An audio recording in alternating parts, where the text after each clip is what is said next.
Xin chào các bạn.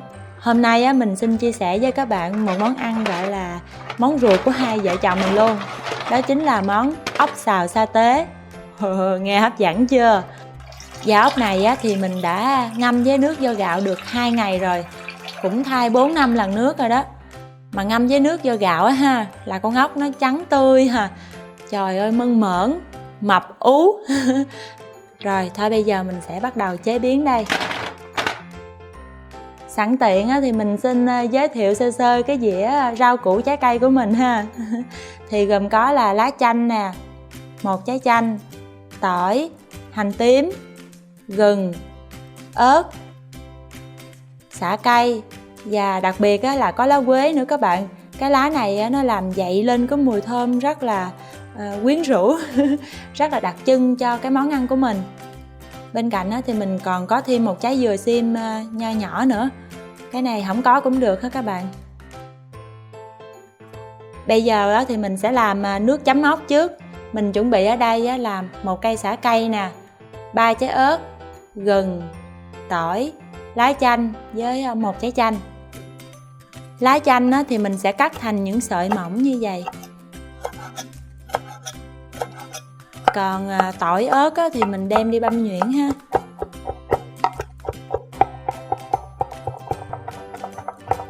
Sả cây thì mình cũng thái mỏng luôn.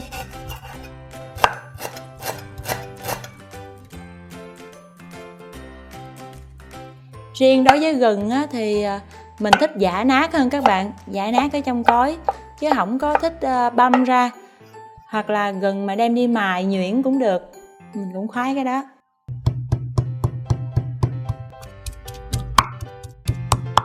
Rồi xong. Rồi mình cho vô trong tô này là 4 muỗng đường nè, 2 muỗng nước lọc và 4 muỗng nước mắm ha. Đường bao nhiêu muỗng thì nước mắm bấy nhiêu muỗng, vậy là không có sợ mặn cũng không có sợ ngọt.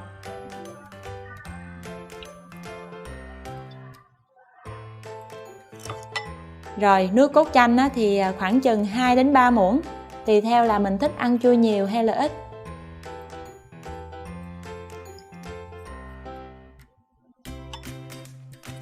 Xong rồi khuấy đều lên cho đường nó tan. Cuối cùng thì mình sẽ cho gừng đã giã nhuyễn vào nè. Rồi lần lượt là sả, ớt băm, lá chanh cắt sợi và tỏi. Đó, vậy là hoàn thành rồi đó các bạn. Được một tô nước chấm nhất nhỉ chưa? Cái này chấm ốc là ngon nhất nách luôn. Tiếp theo thì mình sẽ chuẩn bị một cái nồi nước sôi để trụng sơ ốc nha. Cho vô trong đây là gừng thái lát nè,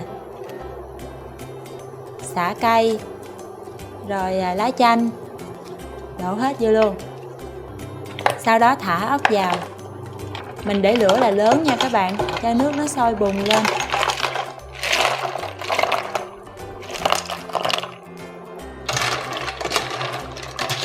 Trụng đúng 1 phút 30 giây thôi là vớt ra liền.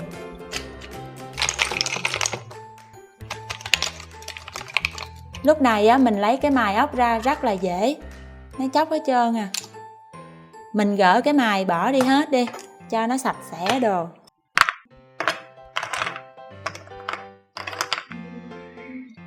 Tiếp theo nổi lửa lên, tới cái giai đoạn xào rồi đây. Đợi chảo nóng rồi cái cho xíu xiêu dầu ăn vào. Ở đây mình có gừng thái lát nè, hành tím, tỏi băm, ớt nguyên trái với lá chanh. Đó, cho vô hết, phi lên cho nó thơm.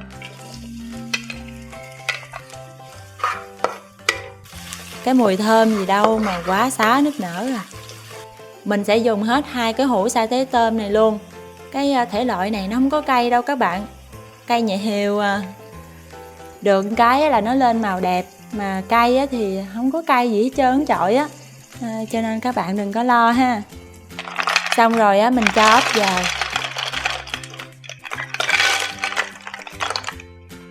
Đảo đều tay để cái nước sa tế nó phủ đều ốc. Mình sẽ nêm vô trong đây á, là 1 muỗng đường nè, nửa muỗng hạt nêm, 1 muỗng nước mắm nữa ha. Rồi rải xả lên, đảo tiếp tục.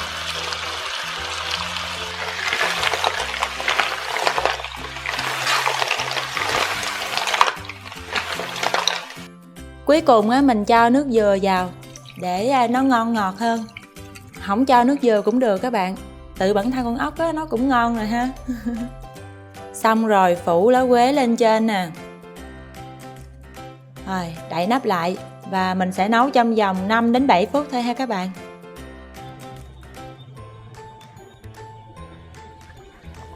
Wow, thơm quá. Cái nước này á mà đem đi chan với bún á các bạn, ta nói ngon chết được luôn. Trộn lần cuối rồi tắt bếp, đem ra xử liền.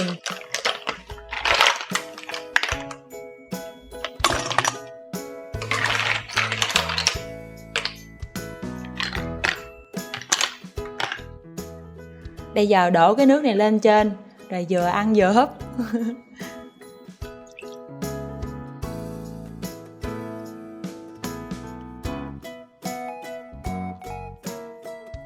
Lâu rồi cũng không có ăn ốc, giờ nhìn là tứa nước miếng chịu không nổi luôn các bạn.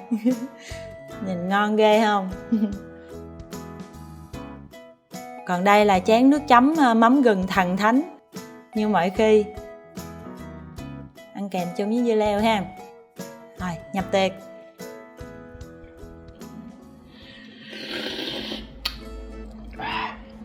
Cay không anh?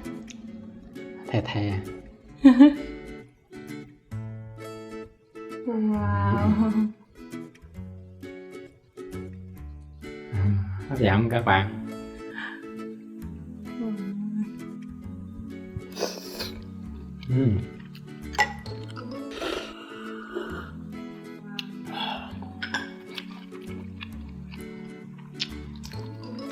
Ốc làm sao anh?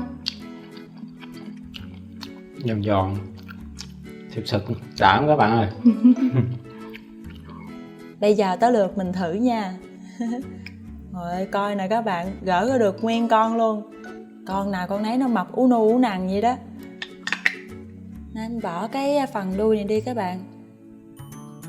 Cái phần đuôi đừng ăn ha. Xong rồi chấm với nước mắm gừng nha. Nó thèm. Chảy nước miếng. Cho thêm cái tỏi lá chanh lên. Ngon quá à. Trời ơi, cái nước mắm này ha, nó chua chua, mặn mặn, ngọt ngọt, cay cay. Thôi hết sức đã. Không có lời nào diễn tả được luôn á. Ốc nó giòn ngọt gì đâu các bạn à, thơm phưng phức đó, con nào con nấy nó múp dễ sợ. Bỏ cái này ra. Rồi, chấm vô. Xong rồi cho thêm cái tỏi gừng ớt lá chanh này lên mới ngon nha.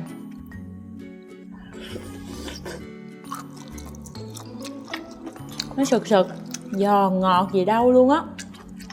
Rồi, ăn con ốc mà nó mãn nguyện. Trời, ở bên ngoài thì đang mưa á, mà trong đây hai đứa xì sụp ăn ốc. Ngon dễ sợ ngon. Thôi mình cảm ơn các bạn đã xem video này của mình nha. Bye bye.